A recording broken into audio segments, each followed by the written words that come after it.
This is Stephen Kotler, and you're listening to Your Superior Self. This is Christina Rasmussen, and this is Your Superior Self. Hi, this is Dave Meltzer, and this is Your Superior Self. Hi, I'm Anita Murjani, and this is Your Superior Self. Hi, this is Paul Selig, and this is Your Superior Self. What's up, everybody? I'm Aubrey Marcus, and this is Your Superior Self.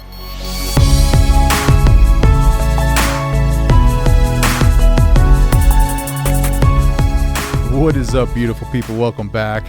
Thank you for hanging out. I'm Trey Downs, and this is Your Superior Self. So blessed to have you guys listen. You are the best audience in the world, and I'm very happy to be able to present to you today's guest, Joanna Walden, who her book might be more exciting than any other book I've read in a long time. It's big. It should be a trilogy. It's like the Star Wars and maybe Lord of the Rings. But she's going to write another one because her story does not end with this book. It continues. She's living that story right now. She's living her life to the fullest, and she talks about that here today. And she also talks about what this book means to other people. Because it is an incredibly energetic book, it's definitely laid with energy, and I hear readers come back to me saying, wow, I've had this shift and change, Joe. Oh my God, I feel more connected to myself than ever before. Wow, I feel like I can actually stop searching because you just sort of like highlighted a ton of stuff that I was going down these rabbit holes that I don't need to do anymore. And so that was really hard on multiple levels because I was birthing something that was really, really intimate and close to myself, and it's about my story and the deepest, darkest stuff, as you know, a lot in there. And that's really hard to go over and over and write out again. And then also just the energy that was coming through while I was writing it. I didn't have a lot of control over it, but it was also very all-encompassing. And so... Yes, sir. You heard it here. This book is full of energy. Energy. I need more of that right now. For sure, my life is hectic. My life is busy. I'm putting 2 episodes out a week, cranking these bad boys out for you, because I know that through this podcast, it helps you become more aware of what you're capable of. What you're doing in your life is very important, and I want you to continue doing that because ultimately we all help each other. And that's what we're trying to do today. Try to help each other become more conscious of the specialness that is inside of us. And the only way you're going to find it is if you go inward. And we all know that we all try to go outward with external, shallow gifts, desires, goals. It's truly inward that we find ourselves, that we find that thing that is inside of us that really, truly gives us that high vibratory sense of meaning. And actually, Joanna has a technology that she uses. You can go to her website again at joannawalden.com. You can find that technology that she uses. She calls it the heart technology. Oh, I guess everyone uses the heart technology phrase, but it is a course that she has on her website to demonstrate how you do that. Very interesting. She talks a little bit about it here. Such a cool interview. Before we get into it, though, I want to mention what I've been mentioning for the last couple of weeks. My sacred activism, which is contributing to children suffering. And it has to do with the Cool Kids campaign. You can go to coolkidscampaign.org and you can find out more about what they're about over there. Research their programs and events. Basically, it's helping children who are fighting childhood cancer, that are just trying to live a normal life, that are just trying to just be kids in this campaign. The Cool Kids campaign is making it happen for them and helping the families just feel like a family.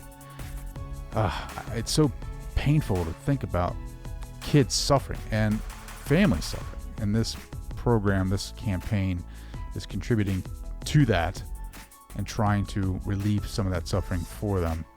And anything that you can do, whether it's volunteer your time, a small amount of money that goes a long way, or just spread the word about their organization will help so many kids, cool kids. And while you're over there checking out the cool kids, make sure to go to traydowns.com, leave me a message. I want to hear about your organization or something that you're involved with that are helping children who are suffering or families that are suffering. I want to hear about it. I want to spread awareness. I want to help you help them. Yeah, traydowns.com. Follow me on social media, tdowns80, and message me over there as well. Not much on Facebook or Twitter just because of the chaos that creates in everyone's lives. And I'm trying to be positive, more positive. And I want you to be positive as well. So hit me up over there. I want to hear your good story, your good works, what you're up to, how you're doing. I love reaching out to you. I love hearing your feedback on the show and just what you're up to. I love it. I love hearing your stories because they are very powerful. Yeah. So with that said, guys, Joanna Walden is on the show. I can't believe it. I'm excited for you because she is a force to be reckoned with. So without further ado, here is the great and powerful Joanna Walden.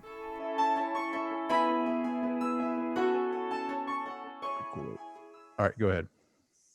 Cool. Hiya, I'm Joanna Walden, and this is Your Superior Self. That's perfect. Joanna, thank you so much for joining the show. I'm very excited to talk to you because I just got to reading your first book and trilogy of books, The Inside Hustle.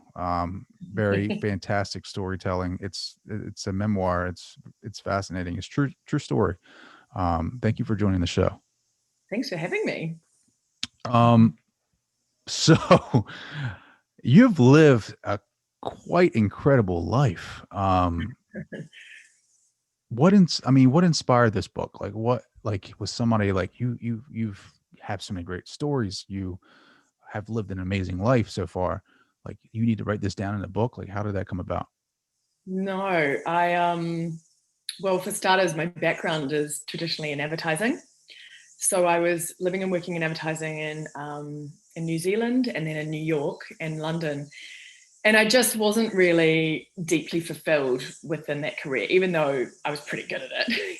And, it's fun. It was like really great. I wouldn't change it for the world. But there was this niggling feeling within me that it wasn't really what I was here to do. And I wanted something that was going to deeply satisfy my soul. And so it literally set me off on a journey to investigate what that was and figure it out. And so the book part of it, I started going on these adventures to try and figure out for myself. And it really began with the Camino to Santiago, the hike on the ancient pilgrim path through the north of Spain.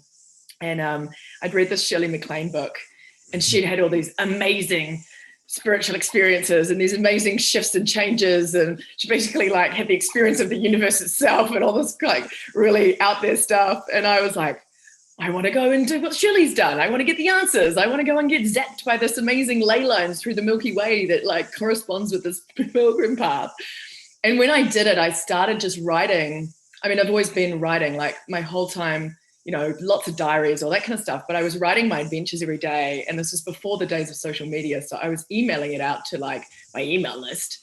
And people were giving such a great response to these little stories, these vignettes that I was sending of my experiences on the Camino. And I got a lot of you should write a book. This should totally be a book. I've been reading it out to my friends and colleagues at work and whatever. And it's really funny. And so that kind of probably planted a seed in my mind, but It didn't eventuate until years later when I literally was just sort of sidestepping around the advertising industry with different bits and facets of it, not really finding it out, doing a whole bunch of research and training and holistic therapy and all sorts of different more kind of personal development techniques on the side, still not kind of landing on it. So then I was like, well, I'm just going to go and write this book because I don't really know what else to do.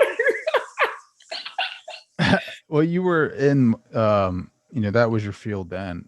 You're very spiritual. What are you doing now, besides kick-ass author? What is your profession now? Well, so I'm a transformation coach now. Okay. So, and funnily enough, I mean, I've used everything that I've understood and developed along my own journey, because I had a lot of getting in my own way, stuff not working for me, doing all the things that people said and it just not working and not really understanding why. And so I felt like I went down quite a few little rabbit holes in the personal development, spiritual communities that didn't really help me. And that was part of the reason why I wrote the book, to help other people not do that and just to shed a bit of light on that. But also, you know, I guess that's just what I'm most passionate about. I've been doing that stuff all my life. And so funnily enough, though, the way I work with the system now, transformation, was inspired by my advertising career and the way that we were disruptively using strategy with clients. So I started this principle of disrupting people's kind of energy patterns within themselves based on my advertising training. Funnily enough, I never would have thought that would come to be, but you know, there you go. So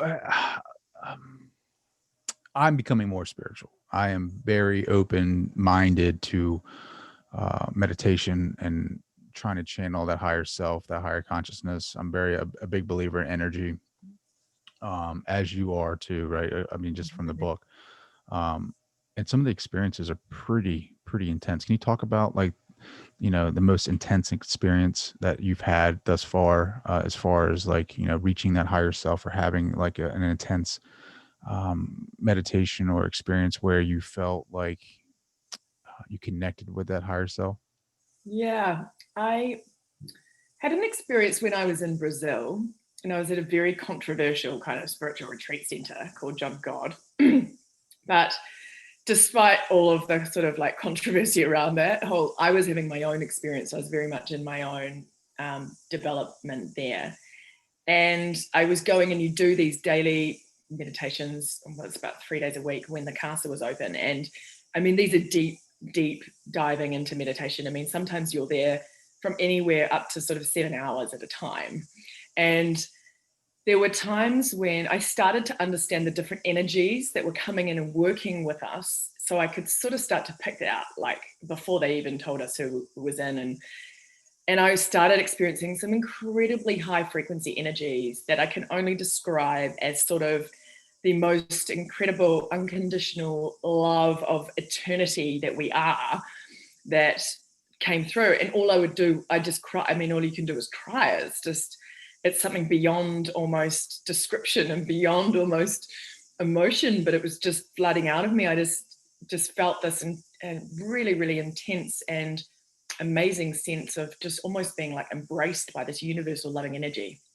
And so, you know, those experiences, yeah, things like that, when it's a state of being that completely flips you out of whatever's going on with you on this level is really something that you don't really forget. And I think that is really connecting with that amazing, expansive part of ourself that really we have access to all the time, but we're just not connecting with it, not tuning into it. And it definitely comes from going inwards, especially connecting into the heart center, I think. Yeah. Do you help your clients connect with that? Do you share Yeah. them the way of how to do that? Like, what is usually, you know, one of the reasons why we're not connecting? Is it because of all the noise? Is it because we don't trust ourselves? I mean, I can't tell you how many of my clients come to me, and one of the questions is, you know, do you trust yourself? And they're all like, yep. Everyone straight away, yep. And, you know, every single client I find out as we go through, there's no trust there. They're doing all these behaviors that don't demonstrate trust in themselves. But it's really funny. We all think that we trust ourselves, and we actually don't. And so the way that we think and feel and operate based on that, just kind of subconscious program and running in the background, is not really helping us. And yes, that's one big thing that takes us away from ourselves. And our connection. And I think also, you know, we've been conditioned into this society, you know, where everything is more important than this relationship inside. It's all out, you know, exterior focused. And we've been pushed to be programmed out of the mind, and that this is where the key sort of the key is for everything and to make stuff happen. And I just don't find that to be true anymore, you know? Yeah. So I think it's I don't know. I think it's just the trust part. I mean, it's hard. Like we think we want to trust ourselves. We just think that we're doing it wrong because we compare ourselves to everyone else. I don't know if that makes sense. Like, so we see, like, I see Joanna's success, and I'm like, you know, that's success. That's where I want to be, but I don't know how to get there. I don't know what that looks like for Trey. And it's like, I try to do different things to make that or get that success. And it's just not amounting it to anything. So it's like, you're doing it wrong, but it's Right. not right because I'm not doing it my way. I'm not trusting the process for myself. I'm trying to recreate somebody else's path essentially. And so that is one of the big ways we get flipped out. And I think a lot of us are really following misdirections because it's just been conditioned into the way that we live. But that is one of the hugest things I find. And when I got led throughout all of this stuff to heart technology, that's when I was like, oh, hold on a minute. If we were actually all operating out of our heart technology the whole time, we would never be having these problems and we would never be leading ourselves astray or whatever. But it's, the funny thing is that even all the times that I doubted myself, even I look back at that now and I thought I was off path and it was actually incredibly, ridiculously perfect the whole time. even when you swapped a Brazilian boyfriend for a Brazilian girlfriend. Yeah. Yeah. Talk to me about that. Like, so like how did that, I mean, you just crack me up because you in this whole entire book, it just cracks me up. Like you go through these exotic things, right? Like you were in 9/11 in New York and during 9/11, which is an experience, which it could be one book, but then you go on this crazy spiritual hike, Camino de Santiago and through Spain. And then you go climb Mount Kilimanjaro. And then now we're discussing you swapping a Brazilian boyfriend for a Brazilian girlfriend. So I was gonna talk about some other stuff, and then I just remember that, and I was like, okay, we got to hit on that. Well, funnily enough, when you meet someone in spiritual retreat, it's kind of like meeting someone in rehab, and you probably shouldn't really go there. You guys still talk? Yeah, here and there, but that was the Brazilian boyfriend, not the girlfriend. Okay. So when it was a funny period for me because my father had just passed away not long before that. I'd come home after being in South America to get more stories for the writing of this book and had some pretty crazy experiences, like in Brazil with a trance channel medium who was slicing people open on stage and pulling tumors out of people under spiritual anesthetic. And then, like in Argentina, like the crazy shaman who would commune with ETs in spaceship 3 times a week when they'd come in on like a Tuesday, Thursday, Friday. I was like, and he talks to these interdimensional beings in a mountain. Like, I mean, there was really some it's basically, I could have been writing fiction. Everyone sort of says that, but it's really nonfiction. So, but by the time I got home to New Zealand, right when I got home and I had brought the Brazilian boyfriend with me, my dad got diagnosed with pancreatic cancer and 12 weeks to live. And that was extended out a little bit through some natural therapies to sort of lasting 6 months. But that was that whole year was pretty intense on so many different levels. And I don't think had I not gone and done all that spiritual work beforehand, I would have been able to handle it as well as I did. But I not long after he actually passed away, it was about 6 months later, I think. And I just think, I kept bumping into this girl and I'd actually been having an experience while my dad was dying with this young, like 27-year-old ex-Royal Marine commander. I was kind of fucking the pain away, I'm not gonna lie.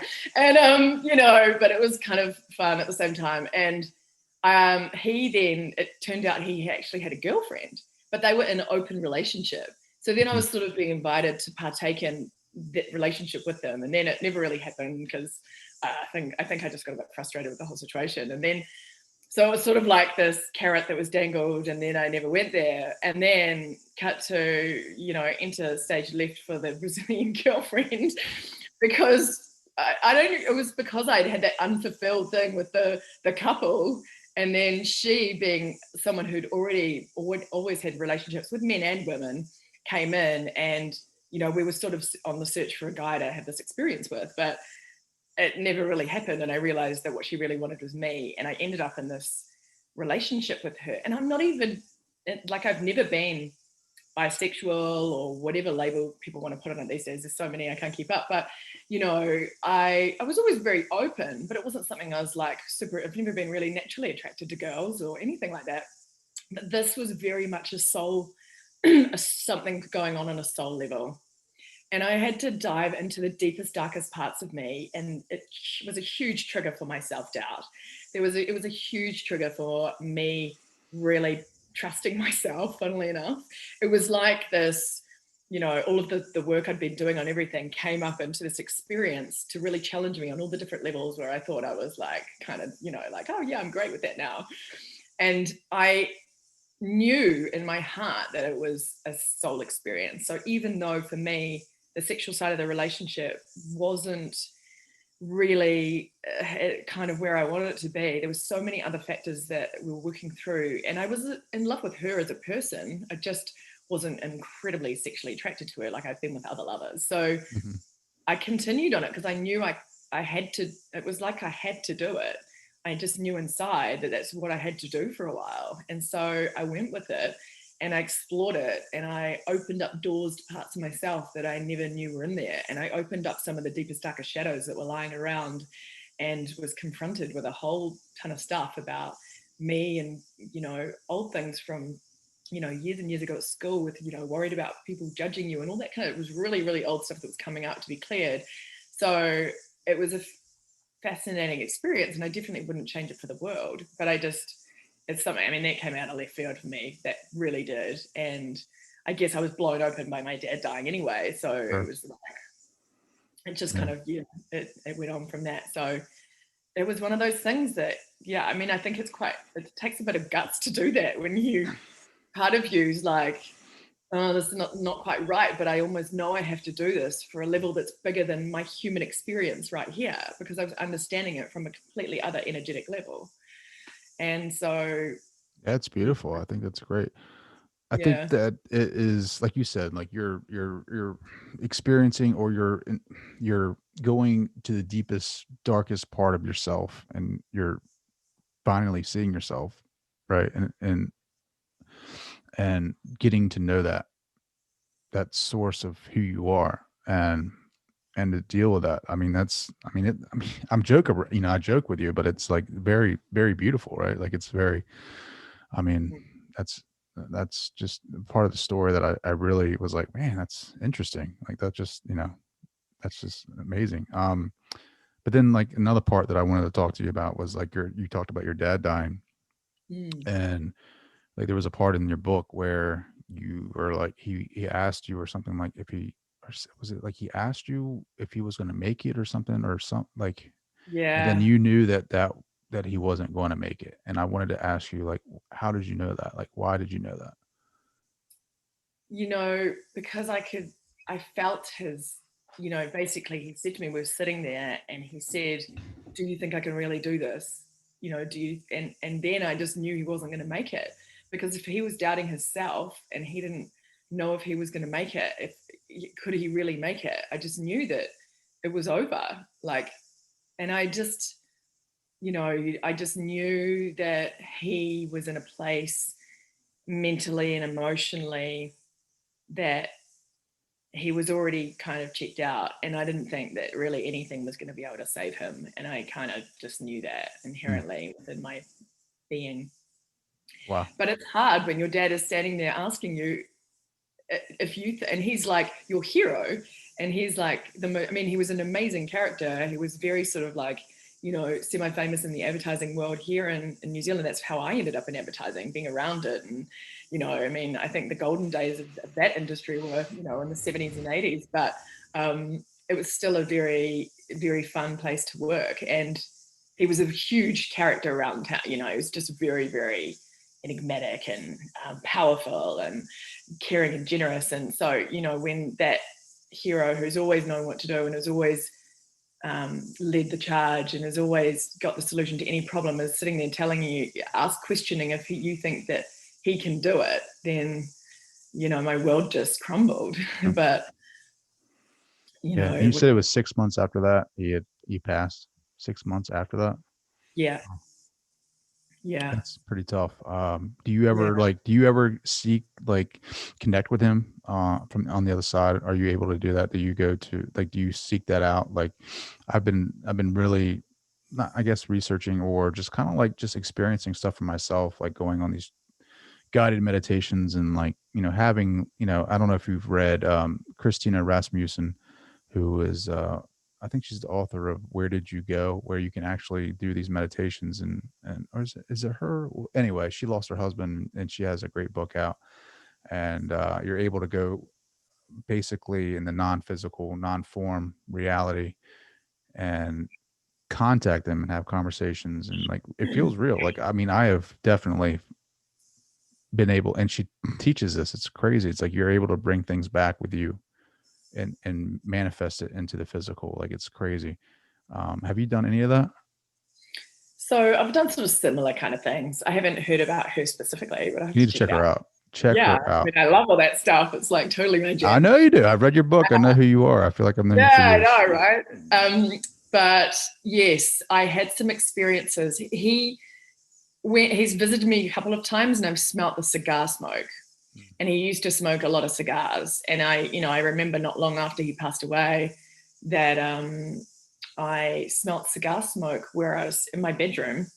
And I was sort of thinking, oh my God, the neighbor's having a party or something, like there's all this smoke. Why is it so smoky in here? And I went to the windows and they were all shut. I was like, hold on a minute.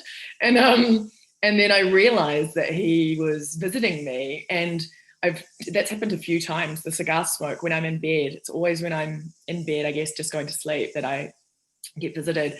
But I also feel his energy around, and I do tune into him and have conversations and ask him questions and ask him how to do stuff and be like, I need some help here. You got to help me with my mother. She's really hard right now. Well, how's she doing? How's your mom doing? She's doing kind of the same as she ever was. It's been a pretty up and down with her ever since ever, really, So, but Yeah.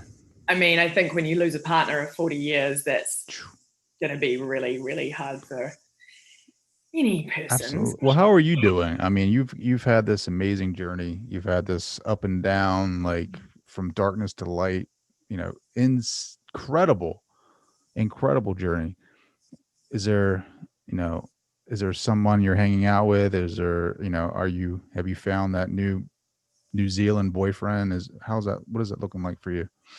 So right now it took a lot, like it's almost like I had to birth my book first to free up my energy, because it is an incredibly energetic book. It's definitely laid with energy, and I hear readers come back to me saying, wow, I've had this shift and change show. Oh my God, I feel more connected to myself than ever before. Wow, I feel like I can actually stop searching, because you just sort of like highlighted a ton of stuff that I was going down these rabbit holes that I don't need to do anymore. And so that was really hard on multiple levels, because I was birthing something that was really, really intimate and close to myself, and it's about my story and the deepest, darkest stuff, as a lot in there. And that's really hard to go over and over and write out again. And then also just the energy that was coming through while I was writing it. I didn't have a lot of control over it, but it was also very all-encompassing. And so during that time, I was with the Brazilian girlfriend, and then that was quite an intense experience for me, and I needed some downtime. And so then I haven't been looking out for that kind of thing, and I've been so focused on my book and my business that I sort of feel like I'm kind of ready now to start sort of like opening my eyes to a few things. But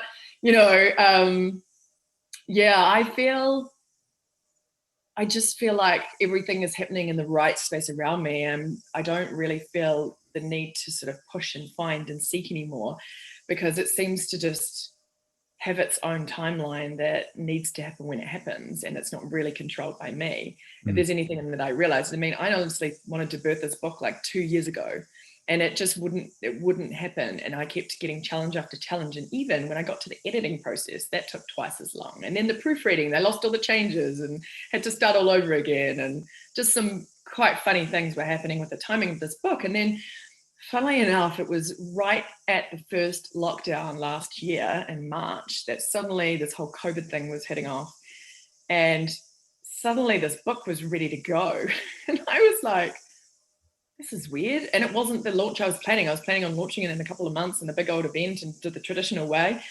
And I was just like, I got to get this out there now. And I realized that this timing, if I'd launched it 2 years ago, it probably never would have impacted people so deeply as the people who've read it so far, because everyone is in this period where they're really reevaluating everything about life. They're really much more open to new information, to a different way of living, to really looking at their old life and being okay, I don't want to do that anymore. And this doesn't work in this current environment. So how's that going to change? Mm-hmm. So it was fascinating that it happened to be ready right for that. And, and then I felt like a lot of the energy was released with me actually just getting it out there, So now I'm just working on that, and I'm doing a workbook off the back of it and all sorts of stuff to help people through the process of transformation that came out of all of this, basically. So yeah. Well, how nervous were you when this came out? Like, I mean, this is, like you said, this is pretty intense. Like, were you confident? What did that look like? Oh no, are you crazy? I mean, did you just hide in your house? I mean, what did you do? I mean, obviously you were locked down, but literally 2 days after it went live, and it went live as an ebook first. I literally called my friend having a meltdown, being like, I don't want to do this. I need to take it back. I'm not going to do this anymore. I was like, what am I doing? And, it's hilarious because I had the freak out after I'd already launched it, which is absolutely ridiculous. But, my mum had a meltdown because she features in the book quite a lot. And, I really had to talk her around because some of it she did take kind of personally. And I had to explain that this was, a certain time of my life. I was going through these things and those feelings, and that wasn't what it was for me in the present moment. But, it's hard because I wanted to be true to my feeling in the story, and I didn't want to have to change it to make other people feel okay, and even myself. And that was the hardest part because I really am quite revealing in this book, and it is... No, not at all. Not at all. I mean, pretty raw and authentic. So, but people have, I tell you what, Brené Brown was really right about that whole vulnerability thing, because it's really connected with people, because everyone can see parts of themselves in the story, whether they're men or women or what their jam is and what's been going on. There's just a lot of universal kind of truths that we all go through as a human. And so that connects with people. And being so honest, people aren't usually so honest about the inner workings of what's up here and the craziness that goes on. I think that's really important. Well, when people see you, do they like, I feel like I know you so well, like, right? Do they just come up to you and just start, talking to you like they've known you forever? Like, I just feel like that's just a common thing.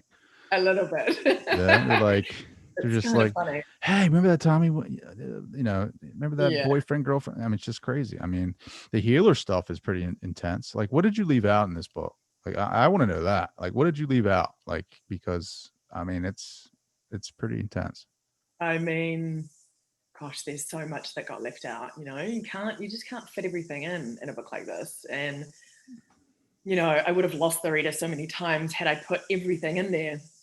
And I needed to make it I needed to bring it back to something that would, be relevant to everybody, and also was following some kind of journey. Some of it was like crazy all over the show. I mean, it needed to make sense, but, I guess there's a lot of stuff that I did in between some of those, and some of the timelines have been switched around because otherwise it would have been confusing. Mm-hmm. But, I had to leave out like all of Egypt and stuff. So it's probably for the next book, to be honest with you. I can't wait for that one. Yeah, and there's just tons. So I just, whatever didn't go in, it's going into the next one. So don't worry.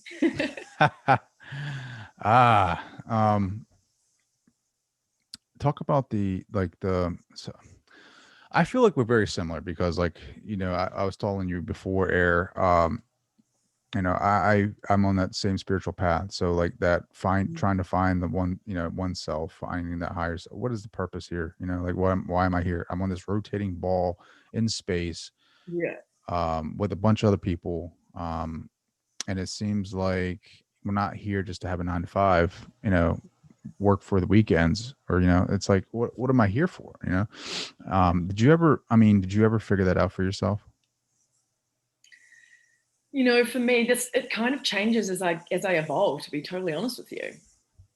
And that's what I was referring back to a quote the other day. It's like about truth, because everyone wants to like hang on to something as an absolute truth all the time, and truth changes and evolves as well. And it may be a contradiction, but it's still truth.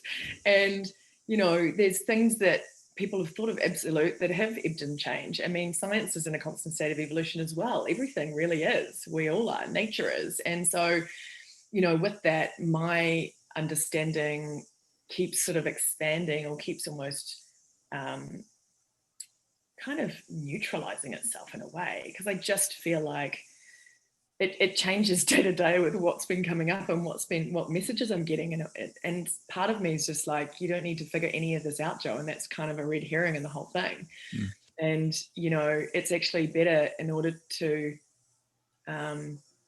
be the most magnificent version of yourself that you can be, is shining your inner light the strongest, and so we don't do that, and we've been conditioned out of that, and so when we do that, we are magnetically impacting everyone around us, and especially usually that's tied into our heart energy when we do that.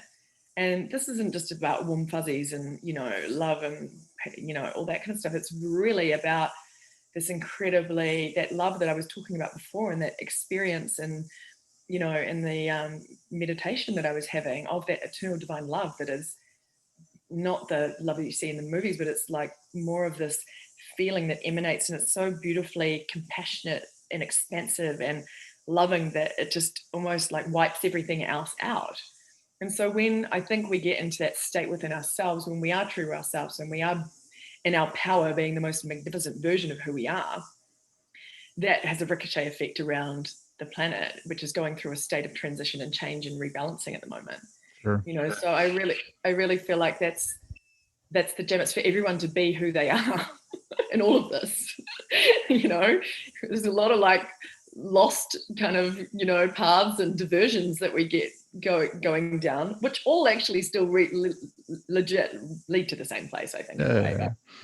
We're all like I think Ram Dass says, we're all helping each other get to that spot, right? We're all just holding each other's hands, going to the same place.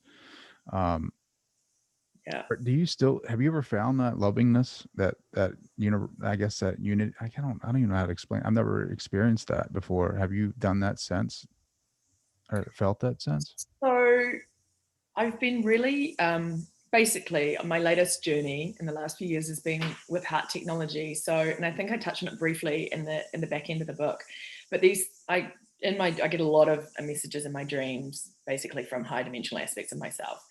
And, these three giant light beings came to me and basically told me about heart technology. And I was like, but what about this meditation technique? And they were like, no. And I was like, but what about this healing? And they were like, no. And I was like, but what about this spiritual teaching? And they said, no. They said, it is all about heart technology. Heart technology is all you need. It only ever is about the heart. It has only ever been about the heart, and it will only ever be about the heart. So I was like, woke up going, so vivid, and I like clearly a message, and I was like, well, what the hell is heart technology? And so then, consulted Google as my first port of call. And it took me on this journey of what is heart technology. And, I don't know if you're familiar with the Institute of Heart Math, but they have gotten into a whole bunch of independent research that they do. And, Joe Dispenza is now working a ton with it. So is Greg Braden. So I suppose Dr. Bruce Lipton, like all those guys, and that transformation area. But at the time when this came up for me, no one was really talking about it. And I came up with the heart math a bit later, but essentially now it's all a huge part of their teaching. So I know I'm on the right path with this, and I'm actually just launching my heart technology course. But when you get into this technology that's within, it is not about, it has this amazing ability to bring you into your own frequency and the truth of who you are like never before. And the experience that I had in that meditation, that really blissful thing, because I've been going into so much heart coherence and getting into my heart consciously more often, I now start to experience these spontaneous states of bliss that somebody would potentially have to meditate 10 years to get to. But because I have been working consciously with this technology for a while now, I literally I'm not even meditating, I'm just doing whatever. I could be just like doing the laundry. And I will burst into this incredibly, and it's slightly different from the state that I experienced in the meditation, but it's like there's love bombs being thrown out of my being right out into the center of the universe. It's just like I'm just absorbed in this incredible state of eternal love. And it's a very, very much more visceral effect in my whole being. And it's really funny because I was sort of thinking, that's really funny. This is happening kind of on and off now for a while. I've been noticing it. And then, finding out that it's also happening to other people who are doing this style of work. And so it's, but it's not just about that state, which has an amazing effect on your whole biology when you get into that. I mean, it's bringing resonance to everything. It's a huge boost to your immune system. You're also just feeling so incredibly connected. And, this heart technology, it's really interesting because we can use it for so many different things. And it is where all of the answers are. And it's probably where all the things that I was searching for are directly located. We all think it's from here, but it's actually in the brain, but it's not. It's from the heart, and the heart actually sends more signals to the brain than the brain sends to the heart. Mm-hmm. So the brain is taking, orders, so to speak, from the heart. And the heart also has it's got over 40,000 neurons in it. Yeah. It's got its own brain going on, just like we've discovered about the gut. We're just really scratching the surface of all of this stuff. But the more I tune into this heart, and I use it for alchemy, and I use it as a portal, and I use it with visioning, and that is when I've started to tap into my own technology and figure out how that is working. It's opening out all sorts of other different stuff for me. And so it's like unlocking our own Rubik's Cube within, right? I feel like everybody has this individual divine blueprint, their own unique energy signature that they are operating in, that everyone's trying to figure out how it works. At least that's what I was trying to do this whole time on all of these adventures and stuff that I wrote about, because what was working for everybody else wasn't working for me. And so I really understand now that the most power that we can have is in that unlocking of our own Rubik's Cube. And we have to do that with our own creativity, imagination, tuning in, getting, having some time out and spending that time actually with ourselves and connecting and having a relationship with ourselves like never before. Like we would have with a relationship with someone we are absolutely in love with. It needs to be happening more here. And when we start focusing that, it just opens up all these other doors and avenues and dimensions and experiences. And I find that really interesting because it's coming more now directly related to that relationship with myself rather than anything else. Before I was in that meditation retreat, so I was in amongst these other energies, whereas now I'm creating that from within me and experiencing that viscerally in my body and then also in my reality. Yeah, I could tell definitely. I think my heart opened. I don't know if I think it was you reached out after, I don't know if it was Paul Selig episode or not. It was, yeah.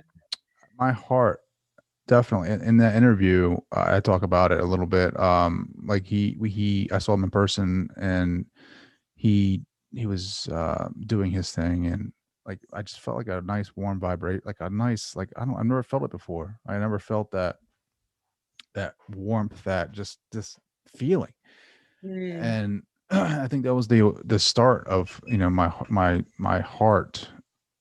They call it heart chakra or whatever you want to call it, heart source area, but it was like the spiritual awakening there, right? Like I just felt like that was the start of it, because like I've done Joe Dispenza's, he talks about heart coherence, and yeah, so I've done some of his meditations, and I find very similar to you how I'll just certain, like when I'm doing the podcast a lot of the times, like even now in this conversation, I'll just feel like a high, it's all about vibrations, it's all about getting in coherence with the world frequencies and stuff like that. doing a lot of research and energy, and a lot of that has to do with that. And Bruce Lipton, I'm reading his book. What is it? I think it's The Biology of Belief or something like that. Yeah, The Biology of Belief. And he talks about that too. He talks about, totally. It's definitely, there's something there.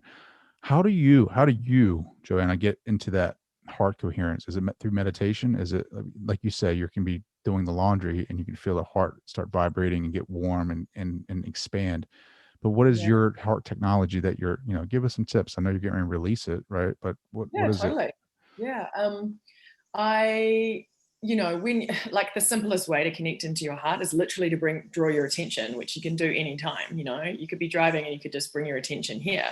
You could be, in the loo, whatever. But then you can layer up on that, all coherences really, and everyone is teaching about coherences, that you bring your awareness to your heart and then you slow down your breath so that your nervous system calms down into a sense of safety and security.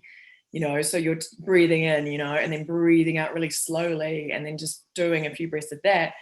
And then all you're doing is, I always love putting my hand on my heart because it just, I immediately feel that connection, and that just helps me. But, and then you're just literally fostering these uplifting feelings. And so sometimes, you can think about a little baby animal. It could be a little fluffy duckling that just brings your heart joy, and you tune into that. Or it could your favorite pet that you ever had, or, a favorite person, or a favorite beach or place, or whatever it is. And you're just fostering uplifting feelings within your being. So, you can choose to breathe in expansive vibrational words like peace and love and ease and compassion and respect, and any of that. There's so many kind of different ways you can do it, but it's literally just about breathing, tuning in, and creating those feelings within yourself. And so when you do that, it brings the body into homeostasis, and it brings it into coherence. And so it just, the more you do it, it has a cumulative effect, actually. So I think that's why I spontaneously burst into these states. And it's not even after I've been doing anything like that. It's just a literal spontaneous out of nowhere thing that happens. And so, I kind of love that it just sneaks up on you, and that it kind of appear here and there. A nice little surprise, a little pick me up while you're folding your underwear. Yeah. So Joe Dispenza does a lot with heart coherence, but he does a lot with like creating your reality too. What is your thought on that? Do you think that you can do that like through these meditations where you can, I guess you can call it law of attraction, or what, I don't know what else you can call it, but besides creating your reality? It's like working in the quantum field, and it's quantum field. And it's just working with it's like based on the principle that everything is energy and vibration. And I've always felt from the littlest, tiniest age that what my energy, what I'm bringing into the world, is coming back to meet me in some kind of way. I've just always felt and understood, even though I didn't understand the science behind it at the time. And I could never quite, and I did go into a lot of self-judgment along the path about that, because I didn't really understand that I needed to sort of take a step back, and it was just, signals in my reality giving me a pointer and a redirection, rather than me like, oh, I've mucked up again, But I 100% believe that, we are these powerful energy beings. Just us living day to day, not doing anything fantastical or amazing, is literally creating stuff as we go. Otherwise we would just be in a constant state of, a static state, wouldn't we? Yeah. So we 100% are doing it, whether we're conscious of it or not. And I think we're getting to the point where we're really fine tuning how that works, because I don't really buy into this whole like trend of manifestation, to be honest with you. I think we're already natural creators. So when we get ourselves into a state of alignment, everything just comes in to meet us that we need. We're not actually having to chase after or control or try and make anything happen. Because if you think about it, if you're trying to manifest something, you're coming from you're coming from a form of lack behind that. So it doesn't make sense that you can necessarily meet up with what you're trying to manifest in a way, because there's something faulty in that whole teaching. And so I don't think it's necessarily being talked about in the right way yet, and there's been a lot of like it's another one of those sort of red herrings I was referring to. I think it's a bit of a misnomer in how that exactly works, because, you know, I really feel like when you're in complete state of trust and you are in alignment and you're connected to yourself, exactly what you need for where you're at on a vibrational and energetic level is coming in to meet you. And it might be coming in to help you see something about yourself that needs to be transformed and changed, or it might be coming in to celebrate how in an incredible alignment you are in this respect, or whatever it is. But it's this constant ebb and flow that is signaling to us, and it's like a feedback system. It's our live reality feed that is giving us information about where we're at, you know? So Yeah. I feel like it's so fun because you're like a detective in your reality, you know? Like I always used to love those like Indiana Jones films and stuff. And I still feel like my life is a little bit like that, you know? I'm still like basically living out my life as the female version of Indy, but That's awesome. Where's your whip at? I'm sure you got it somewhere. Yeah, 100%. I mean, but yeah, I mean, he talks about like you said, like if you're trying to manifest, if you come in like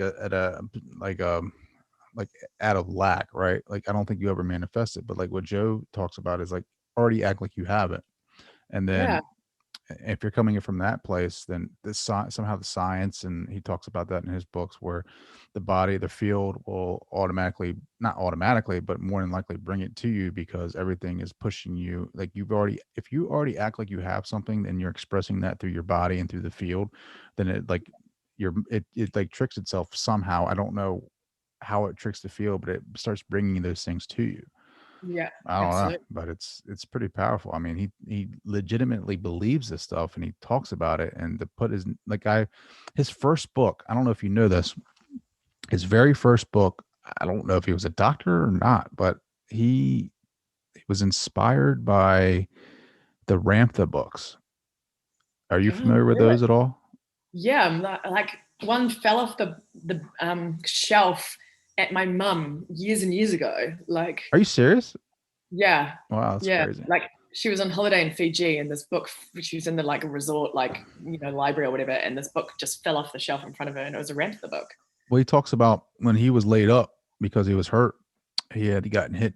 He was doing a bike race or something. He got hit by a vehicle, and when he was because it was controversial about him getting the surgery, getting the pins and everything in his back, and he was in the hospital. I don't know if he was in the hospital bed. I'm guessing he was not in the hospital bed. He was probably at his house, because in the room that he was at, there was a bookshelf with a white book, and it was the Ramtha book. And he picks it up, and he was very tied closely to that I guess the organization. And I don't know what happened, but I don't know if he used to teach there or what, but yeah, read his first book, because it's very interesting. Like it, actually. Yeah.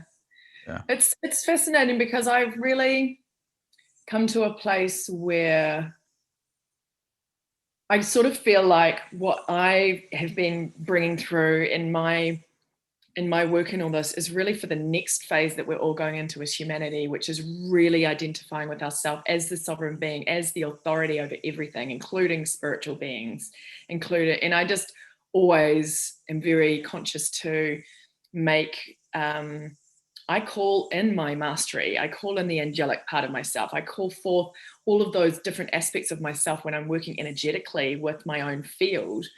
I don't call it as other beings coming in or connecting with other things, because I feel like that's disempowering to us as well. And, you know, when I shifted that, it shifted a lot for me. And I think as a species, we're moving from, and especially in the spiritual community, we're really moving into really all of the ways that when we claim sovereignty, it really empowers us on a much more broader extent in our field and what we're doing. And it's really, the next phase is just all of us really, really, really getting tight with the power that we do contain in what we are, and doing less of all of the disempowering things that we're just unconscious of and don't even know we're doing all the time. But I'm very, you know, I'm always been quite conscious to, and I think that's why I was never getting literally, I don't know, like names or connections with any of those things, because at this level of consciousness that wasn't aligning with that as an outdated model for me for where I was at, So yeah, it's kind of Well, the Rantha book like kind of freaked me out a little bit because it was like not the channeling stuff it's fine. Like it doesn't bother me. I'm very open minded to that. But like the idea that he based Rantha in the early messages are like, you are God. You are God. You should be, basically worshiping yourself. Like, and that was very uncomfortable for me. And I think it's uncomfortable for a lot of people, But that's what I mean about sovereignty. It is that exact idea, right? So, and it's funny because my mom in the 80s, when this book fell off the shoulder, then she's suddenly going around, and my dad is like the business guy, not into spirituality at all, eye roll every 5 minutes of it. And, she's at dinner parties that he's hosting for his, colleagues at work or whatever that she has to impress. And she's like, oh, we're God and blah, blah, blah. And you can tell that went down like a bucket of cold sick. I mean, like she was spouting all this stuff. And it was really, really controversial at the time. And it still makes people uncomfortable, as you say, Yeah, you can kind of hint to it. Like you can kind of be like, all right, so I can kind of get with the idea, or like, all right, yeah, I know the higher power, but you like some religions are like, you can't go over that threshold. Like you can't even identify with that source. Like it is blasphemy. It is like the highest treason, like to even think that, right? But even in the Bible, it says, you are created in the image of God. So, yep. And like, and that's why for me this heart technology is super important, because that is the connection to the divine is here. It's not in the crown chakra, and the connection to the divine isn't in the third eye. It's actually coming from here. That's where I feel my spark is. And when you that takes you and connects you to that divine intelligence, and that is the part of us that encompasses everything. That's why all the answers are already there. So it's really interesting when you start to spend more time doing that, because when you're connecting with that spark, that's the fullness and the magnificence and everything. It's just that we are aligned with other things through our human experience. Well, that's what Paul Selig in his book, the second coming of Christ. That's what the guides talk about. Is the second coming of Christ isn't him physically coming here. It's him coming, opening up that, rolling back that rock of your heart, right, and coming through your heart, and you loving as Christ loved. That's the hardest part. How do you love your neighbor like you love yourself? It's realizing that your neighbor is you, essentially, right? Like we are a part of that. We are all. It's like, I don't know. Like Ram Dass says, like we are all God in drag, basically. And think about this. Like just think about every human is just I come here in this suit of Trey, and you and I agree to play parts. I'll play Trey and you'll play Joanna, and we'll act like we're just playing this in this huge role, and I'll pretend if you pretend, But I think the whole process is a triggering of remembrance, right? So I really, all of it is just uncovering the layers to get what we're talking about, which is the truth of who we are, which is buried underneath all the stuff, right? So we're just getting the layers out of the way. And the more we do that, the more we remember that part of ourselves, and the more we start to embody it, It's beautiful. And then it ricochets out into everybody else. And I think that's part of the whole point. Yeah. This has been amazing. How can people find out more about you, and how can they connect with you? Yeah, so you can connect with me through my website, which is at joannawalden.com. Or I'm also on Instagram and Facebook at I am Joanna Walden, so you can catch me there too. The book is available on Amazon and on all the platforms, really. I mean, it's kind of like really broadly out there, and the audiobook's about to launch as well. So I followed you on Instagram, so I'm definitely a huge fan, huge supporter. Oh, thank you. No, I really appreciate you having me on the show. It's been so fun to talk to you. I love talking to like-minded people and having a bit of a jam on all this stuff, because it's just always fun. And I think that we are igniting in each other and sparking off different codes within us that are activating and that kind of stuff. So coherence, right? We're getting on that frequency. Indeed. Last question, kind of important. What do you want your legacy to be? Ooh, my legacy. I mean, I just love to, and with everything I'm doing, I just would love to inspire people to courageously connect with the deeper part of themselves so they can bring the best of themselves to this world, Mm, I beautiful. think that's really it for me. This has been awesome. Make sure you guys go pick up her book, The Inside Hustle. Joanna, thank you so much for joining the show. Thank you. Thanks for having me.